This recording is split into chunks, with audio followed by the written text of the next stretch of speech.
Hi everybody, it's composer, producer, writer Danny Schur. My stage musical Strike, which became the movie musical Stand, has as one of its central characters the historic figure Mike Sokolowski.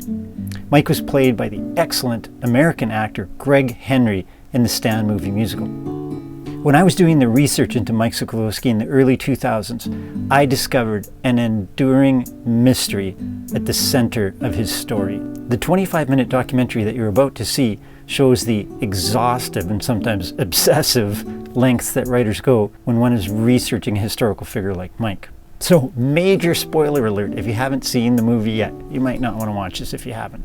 But if you have, or if you've seen the stage show and you want to get into the deep history and some of the exhaustive research behind the musical, this is the doc for you. Thanks, see you. Winnipeg's giddy, it's 1919. There ain't been a city with Winnipeg's glee. Hi, I'm Danny Schur, composer, co-writer of the musical Strike, the Winnipeg musical set against the 1919 Winnipeg General Strike. I'm often asked, what's with your preoccupation, some might say obsession, with the General Strike? It's so long ago, why should we even care? I answer, in this city, home of the Canadian Museum of Human Rights, we ought to know our founding human rights stories. For the rest of the world, our story is a classic example of scapegoating leading to the breakdown of civil society. And as a dramatist, this story, set in our backyard, is a goldmine of dramatic possibility. You may have heard the expression, never let the facts get in the way of a good story. When writers base their stories on historical events, they sometimes reimagine history in service of the story. E.L. Doctorow, the writer of Ragtime, said, "I don't write history the way it was, I write it the way it should have been." But even when reimagining history, the writer's first obligation is to know the facts. So I did my research. I interviewed eyewitnesses and academics, pored over the dozens of books, pictures, newspaper accounts. I practically lived at the city and provincial archives. In short, I left no stone unturned. What emerged was a picture not just of a strike, but a whole tumultuous era filled with wartime hysteria, racial and ethnic discrimination, and general nastiness that had all of the stuff of epic dramas. And the person who came to personify the era was none other than the Ukrainian-Canadian everyman Mike Sokolowski, the man who was killed when shot through the heart, it was said, right near City Hall on the day that came to be known as Bloody Saturday, the violent culmination of the Winnipeg General Strike, June 21st, 1919. Okay, bias admission, my background is Ukrainian-Canadian. I recognize Sokolowski's name as Slavic, and I have to admit I was drawn to the story of the immigrant killed at the center of Bloody Saturday. But while it may have been ethnic kinship that drew me to the story, it was plain old curiosity that had me ask, what was he doing here, getting himself killed? I decided that my musical version of the General Strike would answer the question of how Mike Sokolowski was killed. All I had to do was find out how he actually died, and that would inspire my story. Little did I know what I was in for. So I started by looking in the newspapers of the day, thinking, if it's in the newspaper, it's got to be right? And there it was on June 23rd, 1919, in the Winnipeg Tribune. Killed in act of hurling rock at mounted policemen. A definite statement, if there ever was. But then I read the story below the headline, and it read, "Policemen and spectators allege he'd been particularly active in throwing missiles at the police." Wait a minute. Allege he'd been particularly active? The headline says killed in act of hurling. The story says allege he had been. Which was it? There was a contradiction within the very same article. The contradictions didn't end there. I checked the Winnipeg Free Press. Killed, presumably, while stooping to pick up a missile. Presumably. And yet another newspaper suggested he was innocently crossing the street when cut down. Which was it? I was soon to discover that there were as many stories, as many perspectives as there were biases. There was, in fact, a whole realm of possibilities. On one hand, there was Mike, the pistol-brandishing revolutionary intent on assassinating the mayor. On the other hand, there was the hapless immigrant, tragically in the wrong place at the wrong time. If the newspapers weren't going to help me, I thought, I'll dig deeper. I got my hand on Sokolowski's certificate of death. There was a document that should have some accurate information on it, I thought. It lists the place of death as the corner of William and Main. That's right over there in the shadow of City Hall and the old Union Bank Tower.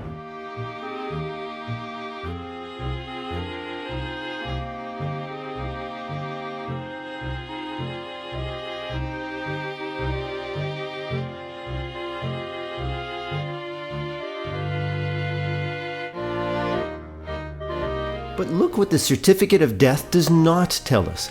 His age is estimated to be 40. There's no address, no next of kin. All this tells us is that his body was brought to Thompson Funeral Home, right across from City Hall. I couldn't help but ask, how did his picture get in the paper, and yet there seemed to be no identification on his body when it was brought to Thompson's? Something seems super fishy. I checked with Thompson Funeral Home, and the building and records here burnt in the 20s. I found Mike Sokolowski's unmarked grave at Brookside Cemetery, and the records there indicated no next of kin were present at the burial. But all the papers said he left a wife and 3 children. Didn't they know he was dead? Were they too scared to be associated with him? The mystery of it was driving me crazy.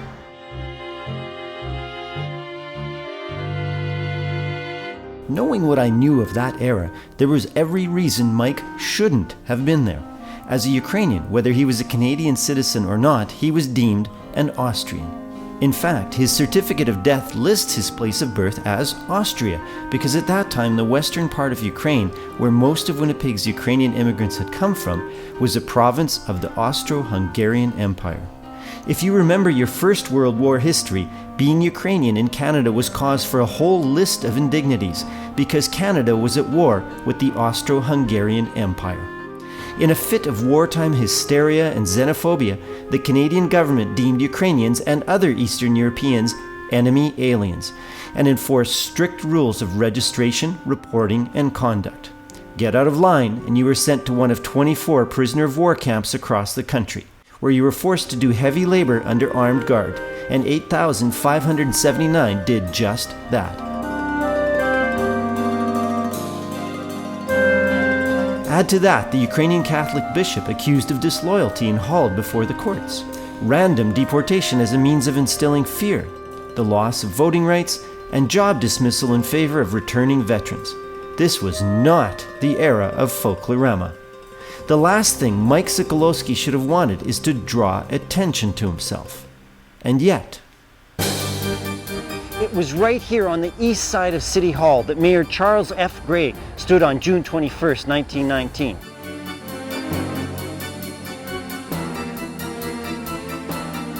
And it was here that he maintained he was shot at by a pistol-toting assassin from a spot near that manhole cover on Main.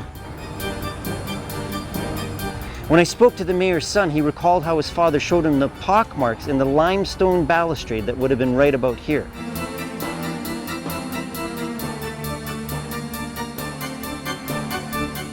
And a famous picture from Bloody Saturday has an X marked on it with an inscription on the back that states, "Note the man killed in the spot marked by the cross." That spot is right over there near that manhole cover, near the corner of William and Main.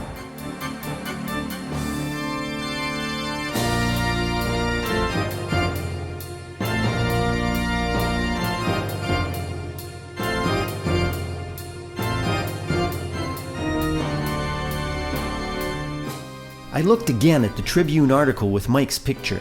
Later in the article it states, when the body was searched, a badge worn by City Health Department officers was found.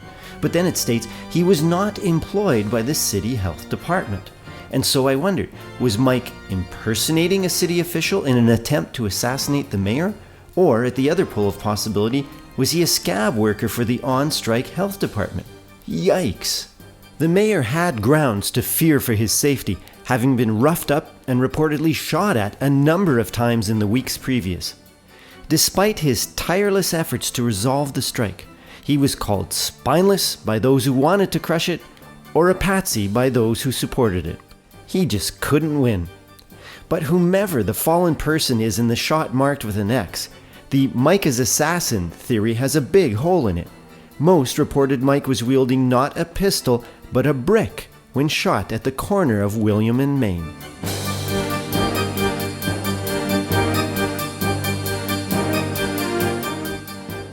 By this time, other people from across the country were helping me try to solve the mystery.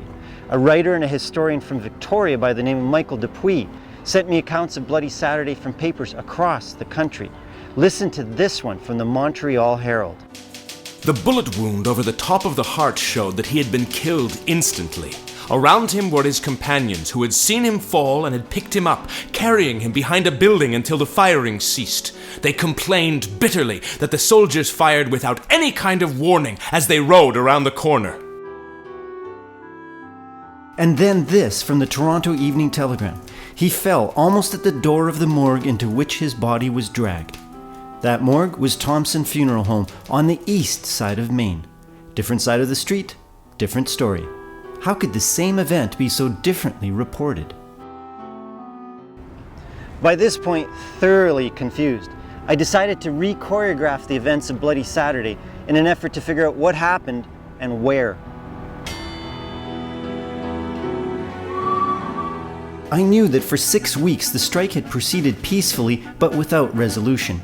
But during the course of the strike, the enemy alien scapegoating reached such a fever pitch that if the papers were to be believed, there was a revolutionary plot being cooked up with every pot of pierogies in the North End. By that Saturday, Gideon Robertson, the Federal Minister of Labour, and A.J. Andrews, the Winnipeg lawyer who spearheaded the opposition to the strike, had drawn a line in the sand from which there would be no negotiation. They painted the strike as a transplanted revolution led by enemy aliens, maintaining that the unelected strike leaders had taken over government from elected officials. When they found out that, oops, the strike leaders were not in fact enemy alien Austro-Hungarian Bolsheviks, but Brits, every one, they were in a pickle. Brits couldn't be deported like the likes of a Mike Sokolowski. In a strong-arm effort to shut down the strike, A.J. Andrews drafted a law that saw anyone not born in Canada subject to deportation without trial, and had the strike leaders arrested and sent to Stony Mountain Penitentiary to await deportation. Add to that the firing of the police force and its replacement with largely anti-strike veterans known as the Specials, and the pot was fully boiling.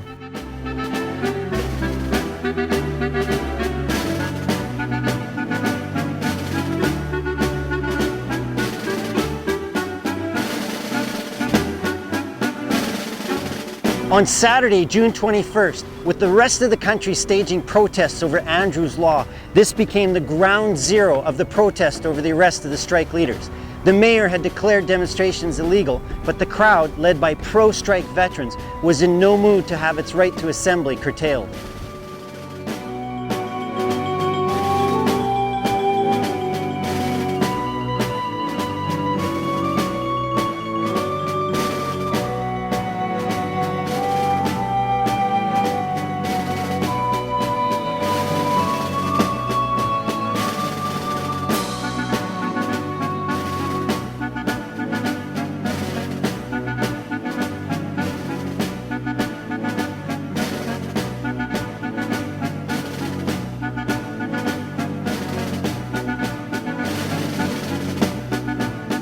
The crowd was thousands strong by 1:45 p.m., but, as the pictures attest, relatively well behaved.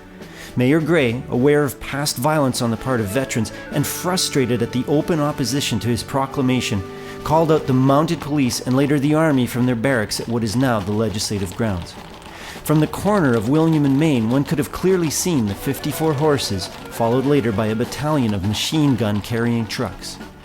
Then the worst timed streetcar in Winnipeg history came south down Main from the Royal Alexandra Hotel, where Senator Robertson had been so defiantly holed up for weeks.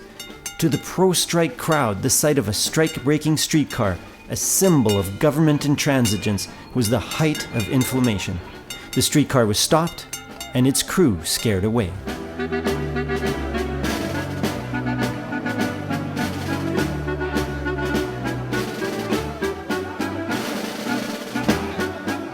"54 horses in 2 rows of 27 rode through here to the north. The crowd parted like the Red Sea. Then once the horses were gone, the crowd filled back in again."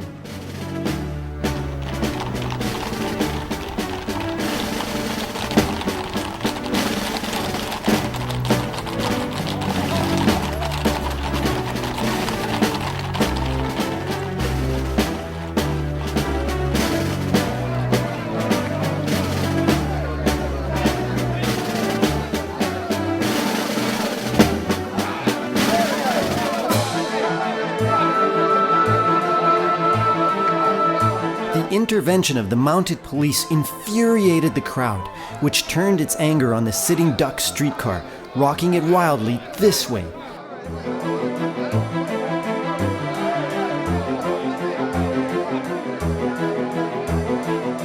And that way, in a failed attempt to tip it over. The streetcar's cowcatcher was pulled off and tossed in the middle of the street. The mounted police traveled 6 blocks to the north, then galloped back south again, pistols drawn. They were met with a rain of rocks, sticks, bricks, and bottles.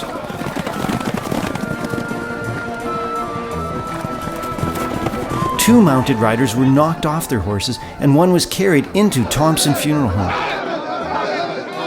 On the second charge north, the mounted riders raised their guns and twirled their batons, further enraging the crowd. On its return south, the brigade wisely traveled back on the west side of City Hall.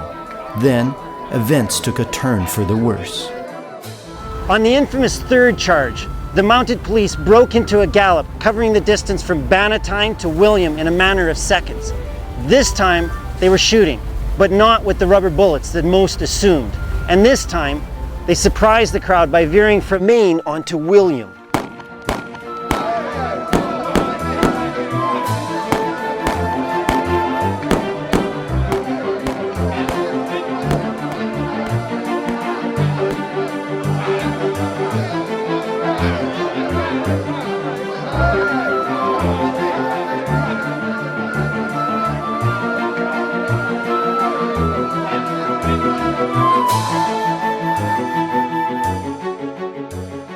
If Mike died in the act of throwing a brick, it's unlikely he did so at William and Main, as indicated on his death certificate. The buildings on that corner weren't under construction or renovation.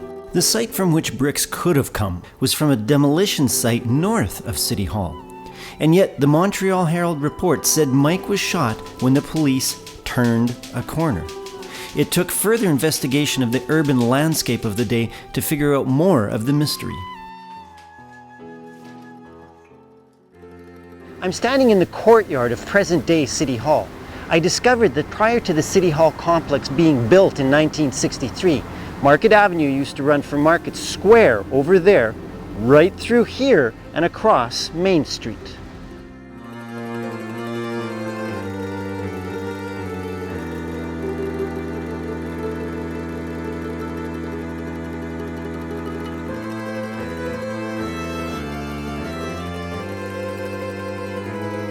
When I studied the series of historic photographs that followed the one where the mounted police turned west on William, I wondered, how did they get turned around so quickly in order to ride south down Main? And then I figured it out. After the Mounties veered west on William Avenue, they rode north around City Hall on King Street.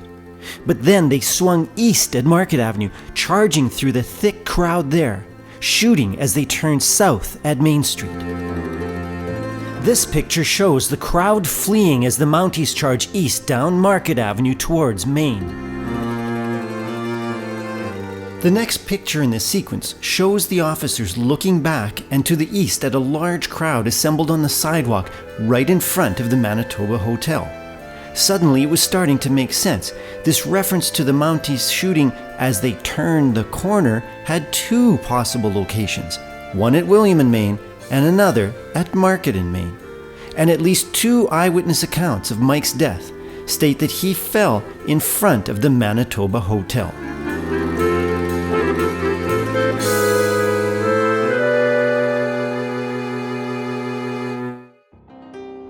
Where I'm standing right now would have been right in front of the Manitoba Hotel at the southeast corner of Market and Main, right beside Thompson Funeral Home where Mike was carried, just like the writer from Montreal reported.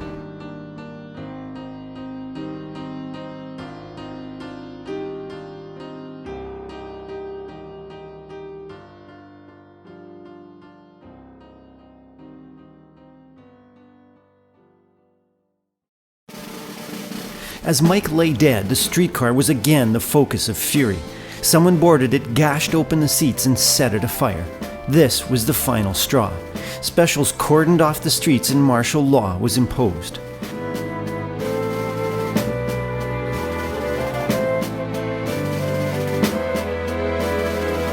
Fierce hand-to-hand battles between the anti-strike specials and their former comrades raged in the alleys for upwards of an hour. A full display of military might left no doubt who was now in control of the streets.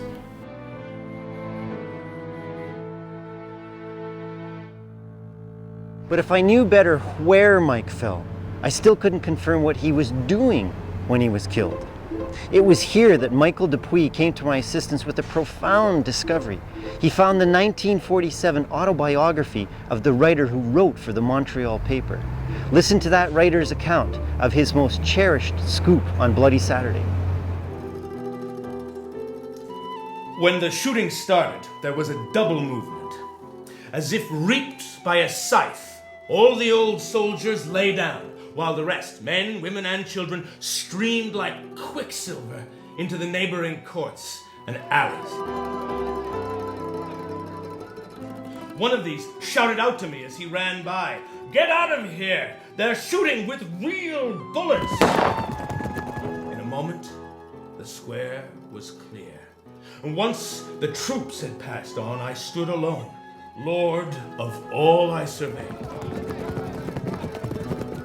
A dead man lay before me.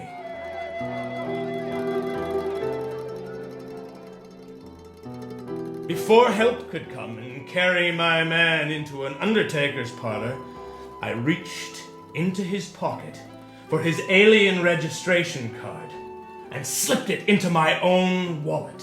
Now, indeed, I had a scoop, and it looked time to get going. I ran back to the office a mile or more. For the next hour, I dictated the story and handed it sheet by sheet to the Morse operator, whence it was laid down in St. Paul and fanned out across the continent.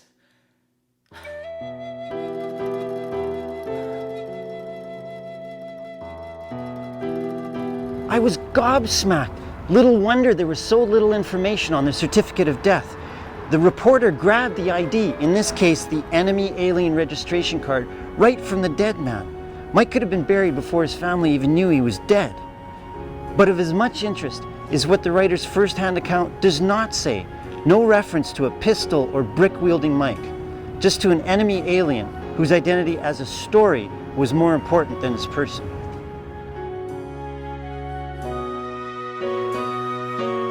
Mike's wife remarried 1 month later, possibly to stave off deportation as an unsupported widow with 3 children. We know that her children took the name of her new husband, and Mike's shameful legacy was actively suppressed. A subsequent inquiry into his death put no blame on the police, stating that he was shot by persons unknown. Someone did try to stick up for him, though. A later article indicated that witnesses emphatically proclaimed his innocence.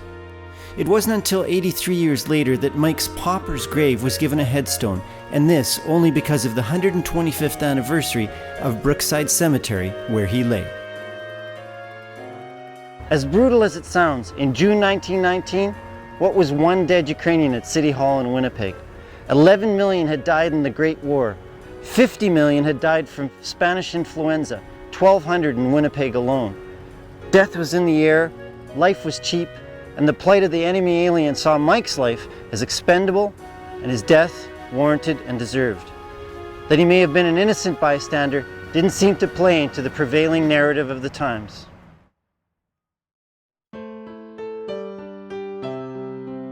We still can't answer the question, what was Mike Sokolowski doing to get himself killed on June 21st, 1919? But if we need more example of the too quick breakdown of civil order and the scapegoating of an entire segment of society, we need look no further than Mike's Bloody Saturday.